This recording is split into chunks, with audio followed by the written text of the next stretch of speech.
So this is the Inverfiddich pool. It's basically the right bank of the upper part of the Easter Elchies fishing, just below the Elchie water, and the bit here that I'm just about to fish is called the posties bit, because I think the guy that had this Inverfiddich house actually had like 200 metres, or maybe hardly 200 metres of the pool. And fantastic pool, because around this side, we'll just come round. The gilly's putting one of the other rods in at the other side. That's much more the most popular side, but this is a lovely side to fish off here, and it's such a beautiful day. 7th of March 1922. Christ almighty, we're pushing the clock back a few years there. 2022, and there's the river,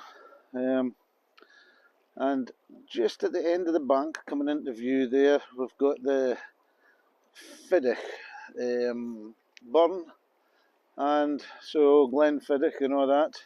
The burn is just right behind that tree, so that comes into the water. It's a fairly sizable sort of wee tributary. It comes into the water there, and that's the tail end of the pool. You can see the guy, he's away out in the middle, out there.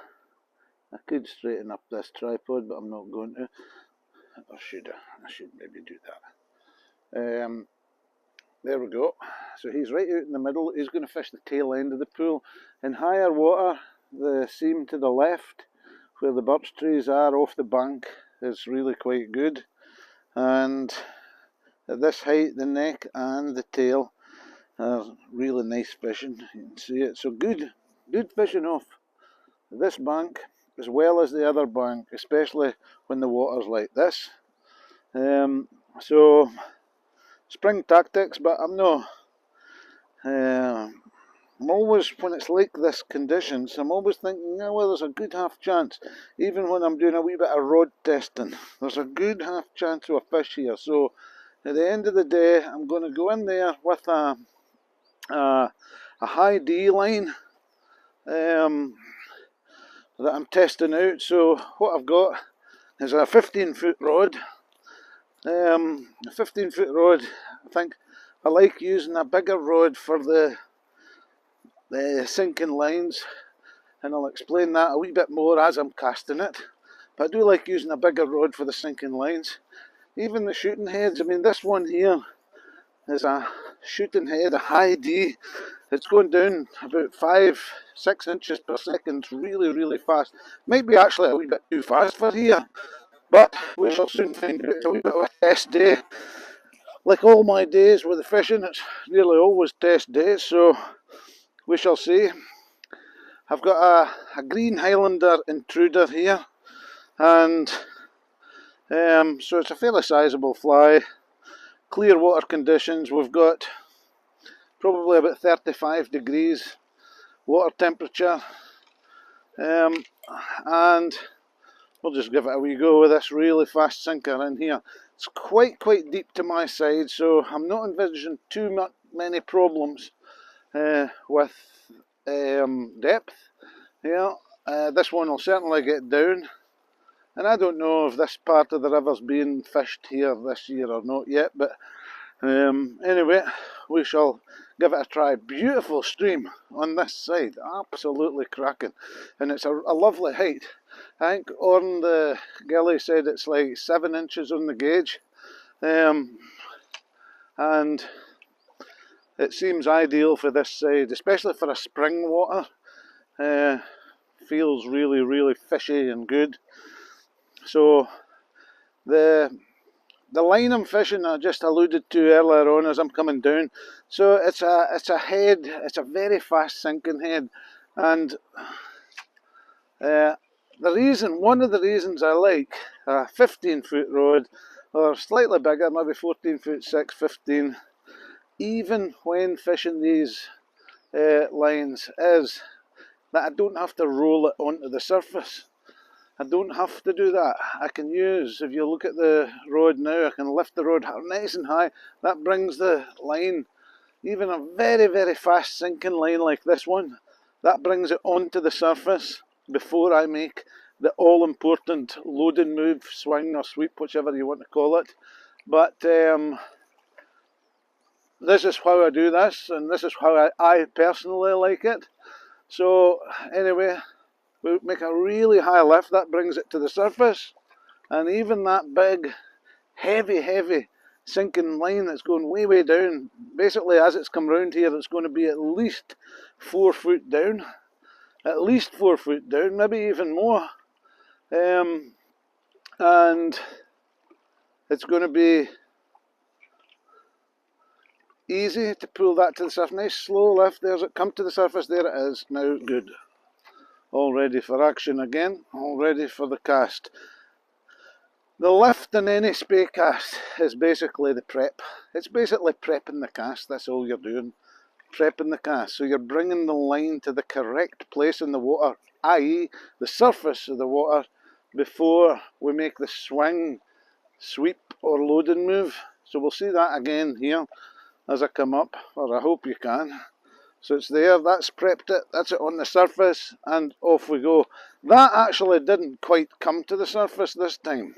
And because the line didn't quite come to the surface, so all the line wasn't on the surface as I made the sweep or swing, then what happened was I didn't get my anchor placement exactly as I should have. So what I'm going to do this time to combat that is I'm going to lift the rod slightly quicker, and that's it on the surface this time, no trouble at all. And there we go. Basically it helps me, the big rod helps me get or prep the line prior to the all important swing, sweep or load and move. So that's basically it. Now I've not got a long line out here, I've got my man fishing the other side, so I personally, I mean it's not to everybody's taste, but I'm actually rolling it on the surface this time, so we've got a slack part of the river here. It comes into this little bay, you can see the bay cutting in there.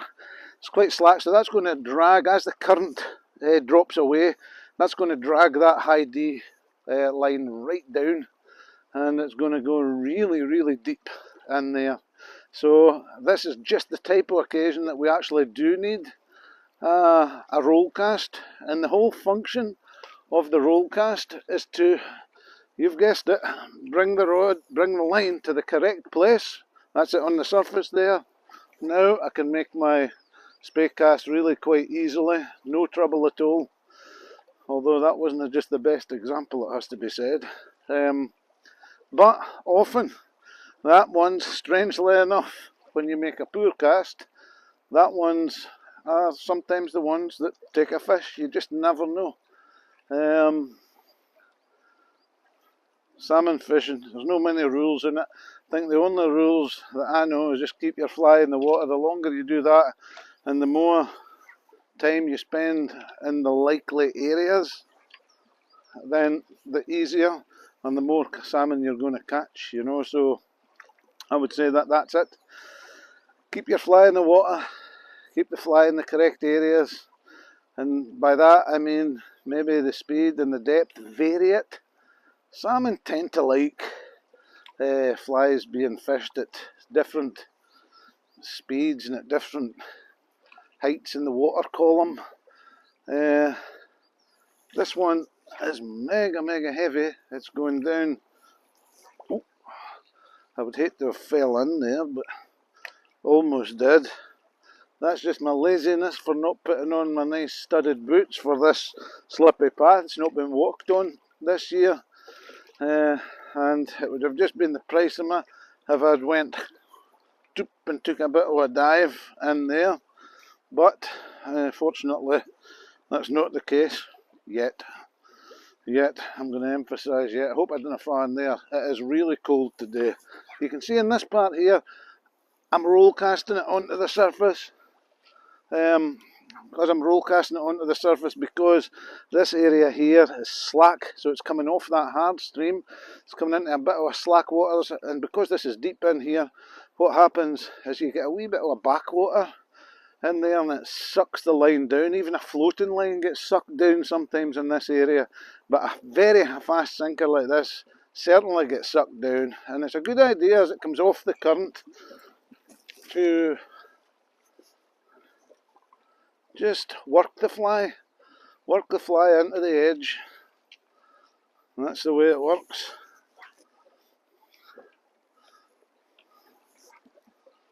So this equipment we're using today, so it's one of our cadence rods. This one's actually the 15-foot rod, and I've got it configured with the soft section, so it's like set up for a 9 weight, although the line that I have on it is 44 grams in weight.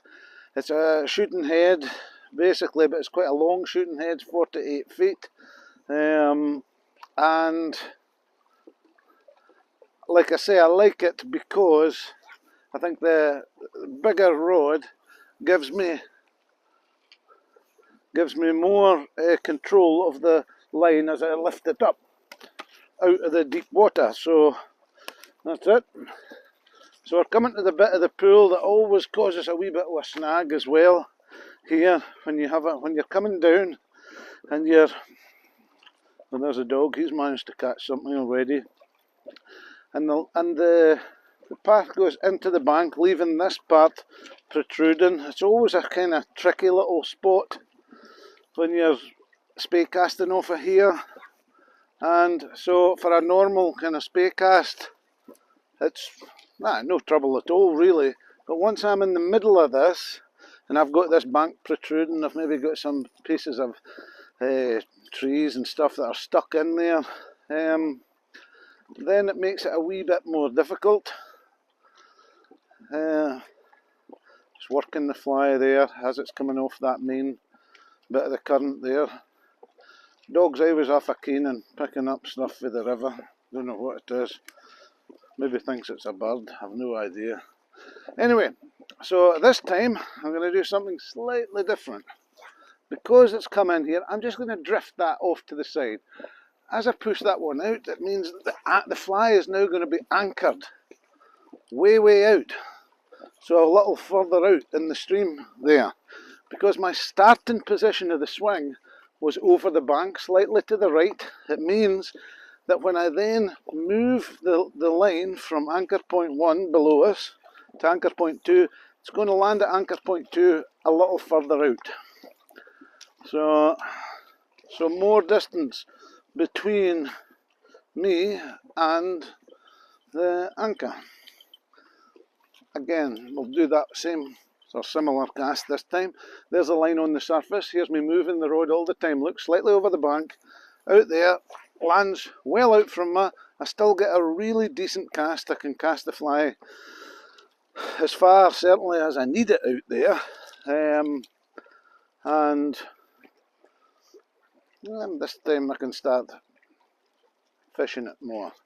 Take a wee note of the speed as well that we're fishing down here. When you're fishing in the spring, it's always a good idea, I think, and it's personal opinions all the time, but it's always a good idea, I think, to fish the pool quickly. Fish it quickly through once. If the fish is there, he's maybe there, slightly over the bank, more this time because and you can see the line is anchored way out.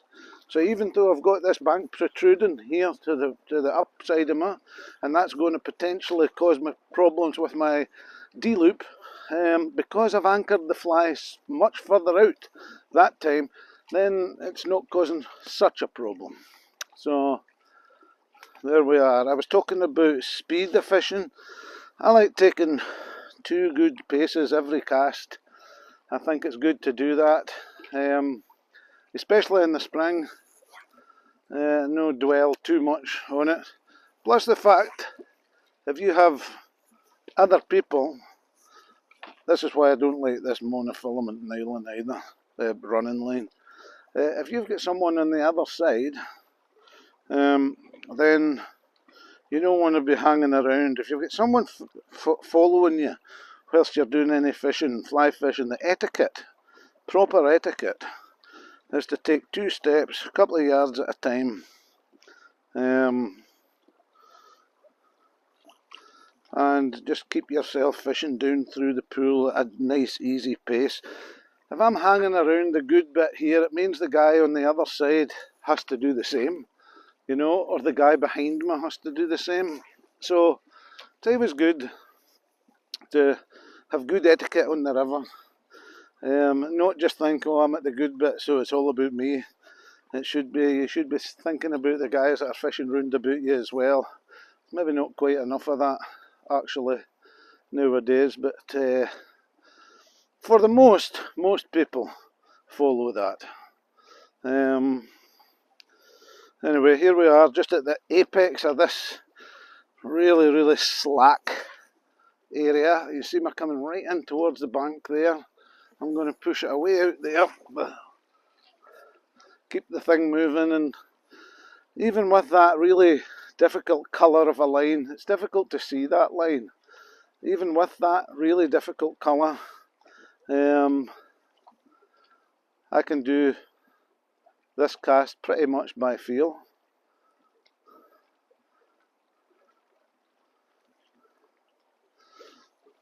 Like I said, it was a green Highlander intruder that I'm fishing with. We've got really clear water, and I'm over the bank again because we're still in this tricky area.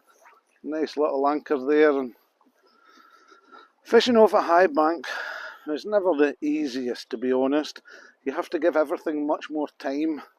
It just takes a wee bit more time for the D-loop to tighten up. But really, I should have had my waders on and had been wading just down past the edge of the rocks here. But anyway, lazy me, have to go back and do some work in a minute, so I will nevertheless. Lovely, lovely, lovely. Come on, baby. Light my fire. Just work the fly sometimes. Sometimes fish just like something different, you know. That's why it's a good idea to sort of vary the cast as well. If you're coming down somewhere, you're going to vary the cast. So this time, although we'll anchor the fly well out there, I'm going to use a slightly different cast. We're going to use a circle. See, with that, I'm going to throw the line way out there, and I'm going to turn around and just go much squarer across the current. That's going to let the fly sink down even deeper before the tension comes back, which it comes there. It's now going to be really quite deep, that fly, because there was no tension on it as I went square for the first part of the cast. Fly's going to drift down, and then maybe give it a tempting tweak as it's coming back off the current again. Vary it. Salmon love something different, there's no doubt about that. Absolutely no doubt. There we go, we'll go back on to Spey this time. Single Spey, left hand up. My grandfather always said that if you want to be successful on the Spey, learn to fish with your left hand as well as your right. Very important, especially when it comes to wind. When we're fishing in different windy conditions. It's all very well for me right at this moment in time to be fishing with my left hand up the rod, making the D-loop upstream of me would seem like the natural choice just now. However, if I had a strong wind coming downstream right just now, I certainly wouldn't be doing that. It would be a totally different cast that I would be using. So I would probably use, and that would be really difficult and tricky at this moment where I'm at, because the bank's protruding this way in front of me, and so that would make it really quite difficult for me to cast, making my D-loop downstream of me. So what we have to then focus on is the anchor, is to make sure that the end of the line and the fly is well away from me. So this is mega important, hence this move here. That's it. And that's a nice wee cast again there. and we've got an obstruction in the river here. So what I'm going to do is I'm going to come up and change that camera. I'm just going to come up and I'm going to turn the camera around so that we can see this part of the pool now. That's it.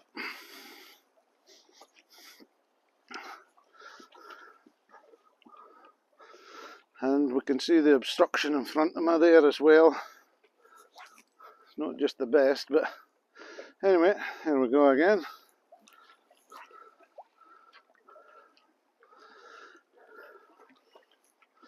Famous Fiddich pool. We'll just change the casting a wee bit to get our way around this obstruction. If I'd had my waders on, you see, I might have went in and pulled that out, but as I don't have my waders on, then I'll not be doing that. This bit here, from here to the end, to the Fiddich burn, is just, I always think, such a fishy looking area. But I believe that most of the fish are caught up above us here, where I started. Well, not quite where I started, but just under that big tree up there, where just about maybe 10-15 yards down from where I started. But for me, this is so easy with the concrete path here. It's a great example of, in my opinion, the river being properly managed in a fishing sense. So what happens here is, because the stones, big stones, have all been bound together with a concrete path, it makes access to this pool easy, even for older guys and guys that are maybe not quite so steady on their pins. It's really quite deep in here. So this high D line, although it's going down at 5 seconds, 5 inches per second, I mean, not once have I touched the bottom in there, and you're not going to touch the bottom in here anyway, because it's just so deep. So, I mean, they've got this lovely concrete path, and I remember doing a similar thing at Lower Pitcroy, my old beat. I'd said to my then boss that it's a really good thing to provide easy access for people fishing, because if you're doing that, it's going to make the fishing experience A, more enjoyable, and B, in a place such as this, and was the case at that other place back up at Lower Pitcroy, it made a place that was difficult to fish really, really easy. So I'm all for being easy. The thing about it is that most people that come fishing, certainly salmon fishing, tend to be elderly, and in being elderly, they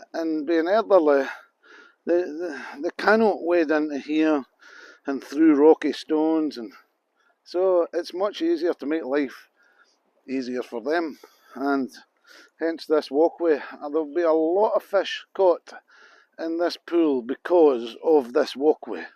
Access is everything in salmon fishing, I think, you know, but some people, of course, won't like that. They would rather see it everything natural in the way that God intended it to be. But anyway, I'm not a believer in that. I'm definitely a believer in helping things along, much more than struggling. No point in struggling, I don't think, but anyway, each to their own, sure. So I'm just coming, the dogs are just fiddling around there off the mouth of the Fiddich burn of the famous Glenfiddich whisky, and just about where I'm standing, or a road length in front of me, is where the Fiddich burn meets the river. It's a really good pool because, if you imagine, it's a fairly sizable tributary, the Fiddich, and Fish that have came from there are basically going to just hold up in this big pool. They're not going to go anywhere, you know, so it does make it a really, really good area. I think, oh, stay up there.